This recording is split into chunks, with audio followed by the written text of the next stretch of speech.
You are 31 years old, you have been adulting long enough to know that it is not what anyone described. The novelty of your own space wore off sometime around the third time you called maintenance about the same leaking faucet. You are making real money now, not great money, but real money. Enough that the question is no longer whether you can survive. The question is what you build with what is left after the bills. And the question everyone has an opinion about is the one sitting in front of you right now. Do you buy a house, or do you keep renting? Your parents say buy. Your coworker who bought last year says buy. The financial influencer who rents a loft in a city he could not afford to own says rent. Your gut says something different depending on what day it is and whether you just drove past a house with a for sale sign or just got a rent increase notice slipped under your door. Everyone has a take. Almost nobody shows you the full life. This is the full life. Both of them. Traced honestly from 31 to 45, through the accumulation and the cost, the freedom and the weight, and the version of yourself that each decision builds over time. Not to tell you which one is right, but to show you what each one actually is. Door 1.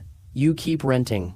It is a Saturday morning, and you are not at an open house. You are not driving through a neighborhood doing math in your head. You are not stress refreshing a real estate app at 11 p.m., wondering if you should waive the inspection to stay competitive. You are doing whatever you want because your weekend has not been claimed by the process of acquiring and maintaining a six-figure liability that you will call an asset. Time is the first thing renting gives you that nobody prices correctly. Not just the time you spend not house hunting, but the ambient time, the mental bandwidth that ownership would have consumed in its place. The 2 a.m. thoughts about whether the roof has 3 years left or 1. Saturday was spent getting quotes from contractors. The Sunday afternoon assembling furniture for a room you painted yourself because the alternative was paying someone $400 you did not want to spend. Renters do not think about these things. That is not a small gift. It is a structural one. You are 31 and your rent is $1,650 a month for a 2-bedroom apartment in a city where the equivalent mortgage on a comparable property would run $2,400 before taxes, insurance, and the inevitable $8,000 in repairs that first-time homeowners universally underestimate. The difference is $750 a month. You invest it, not all of it and not perfectly, but consistently enough that it moves. You put $500 a month into a brokerage account holding index funds. You put $200 into your emergency fund until it reaches 6 months of expenses, and then you redirect that $200 into the market as well. This is the renter's equation that nobody draws on the whiteboard. The buy versus rent debate almost always compares the mortgage payment to the rent payment and declares ownership cheaper over time because of equity. What it rarely accounts for is what a disciplined renter does with the difference. If you take the gap between what you pay in rent and what ownership would cost, and you invest it consistently, the math gets genuinely complicated. The outcome is not predetermined. It depends on markets, timelines, tax situations, and your ability to leave the investment account alone when life applies pressure. You are 33. Your brokerage account has $41,000 in it. Your investment portfolio, including your 401k, is sitting at $89,000. You have moved apartments once, upgrading to a neighborhood you actually want to be in because you could, because nothing was anchoring you to the previous zip code. Your commute dropped by 22 minutes each way. That is 44 minutes a day returned to your life, which over a year is roughly 267 hours, which is 11 full days of waking time that you did not lose to a commute that homeownership would have locked you into. Optionality is what renting optimizes for in your 30s. The ability to move toward better and away from worse without the friction of selling an asset, finding a buyer, paying a realtor 6%, timing a market, and coordinating a closing that takes 47 days and 3 rebookings. Renters move in on the weekend. That mobility is invisible on a balance sheet and real in life. You are 35, you have not bought a house, and you have stopped apologizing for it. The cultural pressure is real. It arrives at family dinners in the form of questions that are not really questions. It arrives from friends who bought and need you to have bought too, because you're not buying quietly, which suggests that buying was not mandatory, and that is an uncomfortable thing to sit with when you are 4 years into a 30-year mortgage. You absorb the pressure, you do not internalize it, you know your numbers, and you know your life. What you do not have is equity. This is not a small thing, and it deserves to be said plainly. You do not have an asset appreciating in your name. In a market where property values in your city have climbed 34% over the past 6 years, you have watched other people build wealth through a mechanism you did not participate in. Your landlord's net worth grew because you paid rent. That is the transaction, and you entered it willingly, but it carries a real cost that the pro-renting argument sometimes glosses over with talk about flexibility and freedom. The honest version of renting at 35 looks like this. Your investment portfolio is strong. Your lifestyle is genuinely flexible. Your stress about the physical structure you live in is low, and your long-term wealth building is entirely dependent on your own discipline, because you have no forced savings mechanism. Homeowners build equity whether they think about it or not. Every mortgage payment is partly a deposit into an asset they own. Renters build wealth only if they consciously redirect the money they save by renting. The mortgage forces the behavior. Renting requires you to supply the behavior yourself. Some people do, and many do not. You are one of the ones who does. But you had to decide to be. Door 2, you buy. You are 31, and you are buying a house. A 3-bedroom colonial in a suburb that is not your first choice but is within the range of what you can actually afford, which is a sentence you had to say out loud several times before it stopped stinging. You put 10% down on a $340,000 house. That is $34,000 plus closing costs of roughly $8,500, which means you arrived at this closing table having spent $42,500 to begin a relationship with a building that will occupy your thoughts for the next 30 years. The mortgage is $2,050 a month, including the principal, interest, taxes, and insurance. You were renting for $1,550. The jump is $500 a month, and it feels larger than $500. It feels like a renegotiation of your entire budget conducted under duress. The first month in the house, the water heater failed, and it's just 11 days after closing. You spend $1,200 replacing it. You had a house inspection. The inspector did not flag the water heater because it was technically functional at the time of inspection, which is the kind of sentence that teaches you more about the limits of due diligence than any book could. You pay it, you absorb it, you update the spreadsheet and move on because there is no alternative. This is ownership. The building is yours, which means its problems are yours, which means the cost of its problems is yours, at whatever hour those problems decide to present themselves. 6 months in, something shifts. It is quiet, and it is not dramatic, but it is real. You start thinking about the house differently. You paint the living room a color that is yours. You plant something in the backyard that will take 3 years to grow properly, and the fact that you will still be here in 3 years to see it means something to you that is hard to articulate. You fix the gate latch on a Sunday afternoon and feel a satisfaction that is disproportionate to the task. You own a thing, the thing is yours to improve, and it improves in your name. This is what ownership does psychologically that renting does not. It creates a relationship between your effort and your asset. Every improvement you make increases the value of something you own. Every dollar of principal you pay down is a dollar of equity you hold. The building is a savings account you can also live inside. That reframing changes how you relate to your space and to the money you spend on it. You are 34. Your house has appreciated modestly about 4% annually, which over 3 years on a $340,000 asset means the property is worth roughly $382,000. Your mortgage balance is down to $296,000. Your equity position is $86,000. You did not do anything extraordinary to build that $86,000. You made your mortgage payments,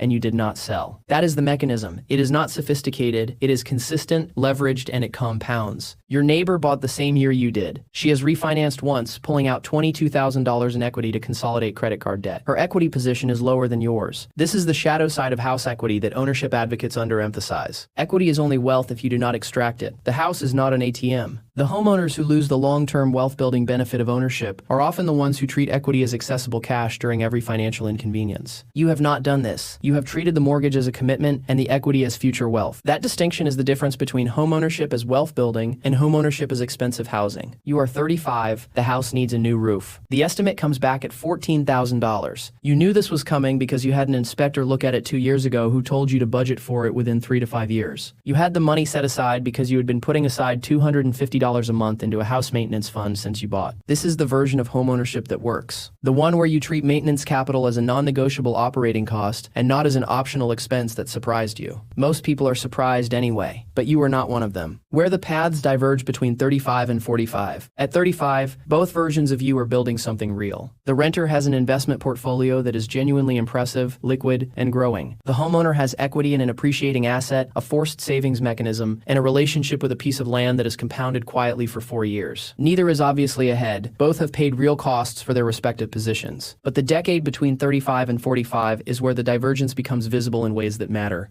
The renter at 40 has a brokerage account sitting somewhere between $180,000 and $240,000 depending on market performance and contribution discipline. They have moved twice more since 31, each time upgrading their situation in ways that improve their life in concrete terms. They took a job in a different city at 37 that paid $28,000 more per year, and they took it cleanly, without the friction of a property sale or the timing pressure of a market they did not want to sell into. That income increase fed the portfolio. The flexibility generated the income. The income generated more investment, and the compounding was not just financial, it was structural. The homeowner at 40 has a property worth approximately $490,000 in a neighborhood that has grown consistently. Their mortgage balance is down to $268,000. Their equity is $222,000. They have not been able to take every career opportunity that came their way because some of them would have required moving, and moving would have required selling. And selling in year 4 of a 30-year mortgage in a market that was briefly soft would have meant walking away with less than they put in. They stayed. The staying was sometimes a choice and sometimes a constraint, and the line between those two things blurred in ways that were occasionally frustrating.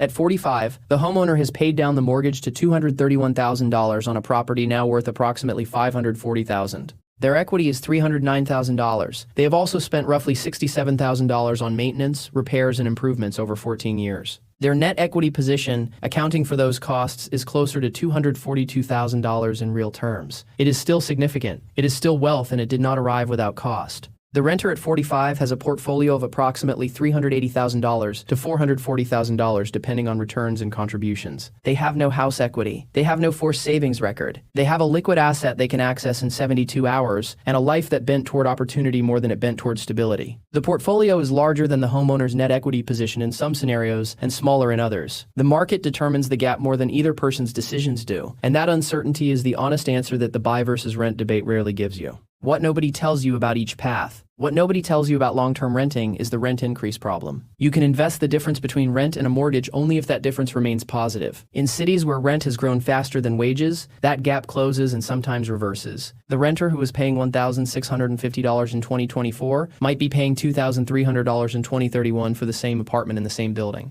Because the landlord's mortgage did not go up, but the market did. The homeowner's payment is fixed. The renter is not. Over a decade, in a rising rent environment, the renter's advantage erodes in ways the initial spreadsheet did not account for. A fixed housing cost is an underrated form of financial stability, and renters do not have it. What nobody tells you about long-term homeownership is the illiquidity trap. At 43, you might have $280,000 in equity and $11,000 in your checking account. You are technically wealthy and practically cash poor. An opportunity arrives, a business to invest in, a child's education, a parent who needs help, and your wealth is sitting inside a building that you cannot partially liquidate. You can refinance, which costs money and extends your loan. You can take a HELOC, which is debt against your equity. You can sell, which is the most expensive financial transaction most people ever conduct. None of those options is fast or cheap. The equity is real, but it is locked, and locked wealth has a different texture than liquid wealth, even when the number is the same. What nobody tells you about either path is that the right answer changes based on the city you are in. In San Francisco, renting and investing, the difference has historically outperformed buying because the price-to-rent ratio is so extreme that ownership costs are disconnected from anything a reasonable investment return could justify. In Memphis, Columbus, or Tulsa, buying has historically outperformed renting and investing because prices are low enough relative to rents that the equity you build outpaces what disciplined investing would have produced. The buy versus rent debate pretends to be universal. It is profoundly local. The spreadsheet that tells you what to do in one city tells you the opposite in another.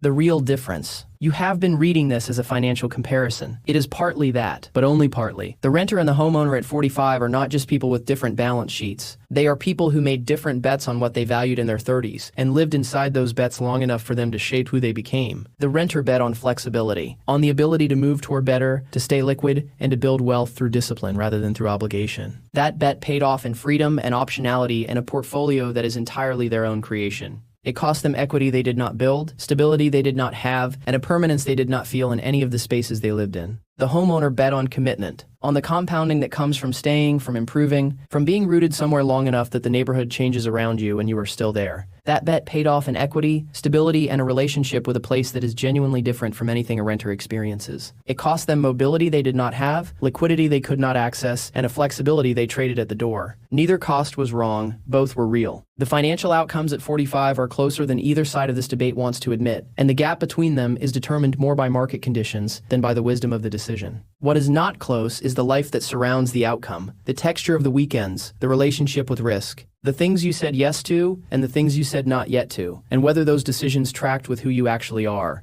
So which one? You are still 31. The question is still open. Here is what the honest evidence says without an agenda. If you are in a high-cost city where the price-to-rent ratio is above 20, renting and investing the difference is financially defensible, and in some markets financially superior. If you are in a moderate-cost city where buying is within reach and you intend to stay for at least 7 years, buying typically wins on a pure wealth-building basis once you account for equity and appreciation. 7 years is the threshold where most studies suggest ownership becomes clearly advantageous over renting after accounting for transaction costs. If you are not sure you will stay 7 years, the math shifts toward renting. If you are sure you will stay and you can afford the purchase without straining your emergency fund, the math shifts toward buying. But the math isn't the whole story, and you know that, or you wouldn't still be watching. The whole question is what kind of 45-year-old you are building toward. Whether you want the kind of wealth that is locked in a place or the kind that is liquid in an account. Whether you want the freedom to move or the satisfaction of staying. Whether the forced savings mechanism of a mortgage is something you need or something you do not because you have the discipline to supply the behavior yourself. Both lives are real. Both are worth living. Both carry costs that do not show up in the initial comparison and benefits that do not either. The decision is not about which path is better. It is about which path is more honestly yours. The door is open. The morning is waiting. Walk through the one that matches who you actually are.